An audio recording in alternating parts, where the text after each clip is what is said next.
Hello, students. This is Mikefox, writer and illustrator of Lieutenant Freya Comics and other projects, and welcome to episode 1 of Mikefox Comic School. This is the first of what I plan to be a series of instructional videos for first-time comic creators to help them get things off the ground, get started making your own webcomic or comic books. I've had a lot of requests for a lot of very specific art techniques, and I do plan to respond to them all and teach you my process and how I make my artistic decisions. But first, I thought it would make sense to discuss some of the things I needed to develop as a person before I could begin developing as an artist. Things like focus, motivation, passion, and patience. So this is more a philosophy of art.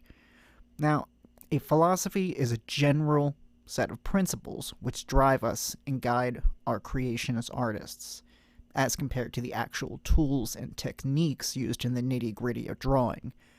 I differentiate these as our inspiration and our craft. Our craft is the pens we use, the way we do a base sketch, the software, how we color, the tips and tricks we come up with over time, the technical side of drawing. And our inspiration is the philosophical side of our art, why we create, the desires we have, the motivation that gets us to the drawing table, and the discipline that keeps us doing it even when we're floundering. A philosophy guides and gives focus to the craft.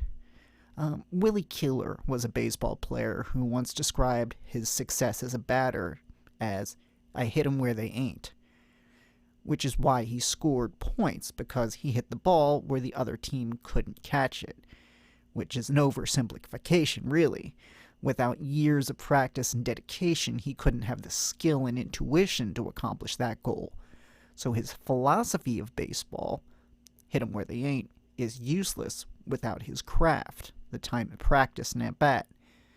And on the other side of that coin, if he practiced every day without a greater goal in mind, he would never pull those skills he had together. This is all a long-winded way of saying a complete artist is one who merges their inspiration and their craft. Inspiration tells us why and what we draw. Craft is how we draw it. So with that said, most of this series will focus on craft, but today we're going to begin with inspiration. So like I said before, inspiration is 4 things. Today we're going to talk about 2. We're going to start with passion and then go on to motivation. So passion. I am a comic book artist. I draw comics because I want to tell stories. Just being a fan of comics is not enough to become a comic artist. Thinking it would be great to be the guy who draws Superman is fine, but unless you have a serious desire to tell Superman's story, you would not enjoy that gig if you got it. You can view your craft through the lens of storytelling. Anyone who's joined my weekly art streams knows that you can't stop me from telling a story. I love not just saying things that happen, but giving them context, presenting them in an emotionally impactful way, using them to make a point, or just meditating on a moment that I found interesting. I realized a long time ago my passion was for telling stories, not drawing portraits, and I sort of just threw myself into that role. So, how does someone develop their skill as a storyteller? And I don't just mean visual storytelling. There are definitely techniques you can and probably should be doing to develop your ability to tell a story with your art. But how does one develop the storyteller inside them? The best way to do this, obviously, is to consume as much storytelling as humanly possible. There are some artists out there, and I think we all know them, who think the industry exists to consume their work. They will say, "I only like my own art, really," or they'll have a very small list of creators they deem acceptable that they will read, usually big names we all know. But they won't really read stories, listen to stories. This type of selfish, one-way creative flow will not help you tell stories. Writers read books. Painters go to galleries. Filmmakers love to go to the movies. Storytellers consume stories. Without passionate consumption of stories, We'll miss out on techniques, ideas, a natural feel for pacing, and a greater context in which we can place our own work so that we can develop it over time. Obviously, this means comic artists read a lot of comics. And I think we've all had the experience where instead of working on our own book, we spend an entire evening reading someone else's. And that's actually good. That's food for your passion, and you have to feed the passion. Even if, like most artists, you're dead broke, there are enough free comics out there on the internet to keep you fed for 2 lifetimes. Seek it out, bookmark it, and reread your favorites. In fact, definitely always reread your favorites. When a story really grips you, you immerse yourself in it, and you just ride it out to enjoy the plot as it unfolds. Great. But when you're done, take a breath, go back, read it again, this time with a critical eye. Write down the moment that hit you hard, and think about what happened before this moment to make it so significant.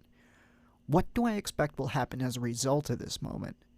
How are my expectations met or circumvented? Begin thinking about your stories as a progression of events, each placed in context by the events preceding and setting up an expectation of things to come.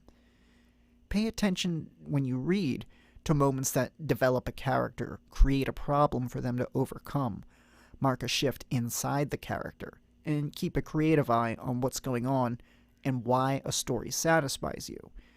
Keep notes, write in the margins, anything you like, but it'll make it a lot easier to work those aspects into your own story later.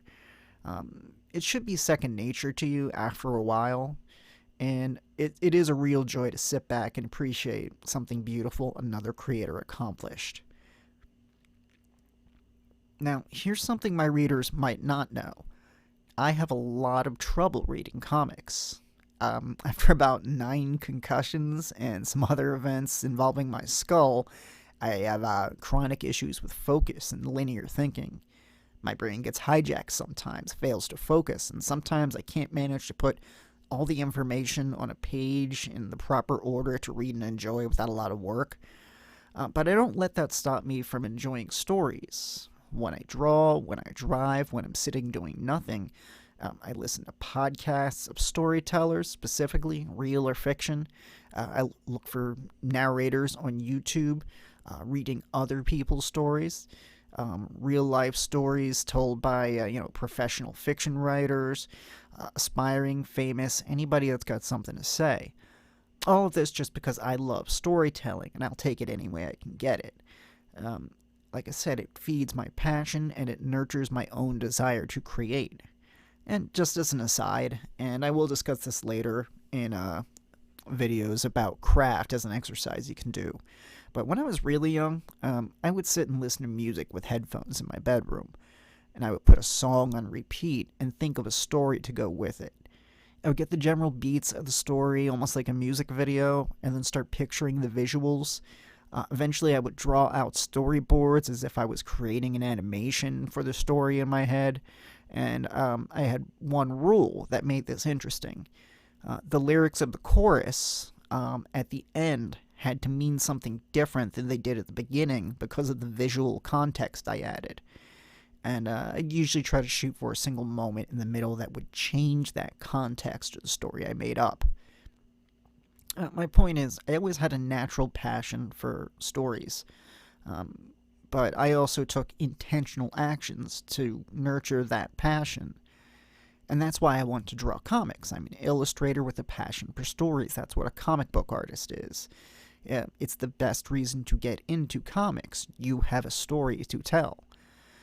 But every artist has hurdles to overcome, all of us, especially when we're first starting out. Before we develop the habits which keep us productive and on a schedule, and spoiler, everybody does develop those habits, and they take time to develop. No one begins with good habits. It's like a video game. You start off not knowing the controls, fairly badly equipped, but over time and with repetition, you pick up experience, tools, and by the end, you're usually extremely efficient at the game. So don't worry if you're lacking focus, ideas, time, discipline, or anything when you first start drawing comics. We all had to develop that. And if you can get good at a video game over time, you can get good at comics over time. It's the same thing. And we'll end right there for passion, and we'll pick this up in part 2, motivation. I'll see you there.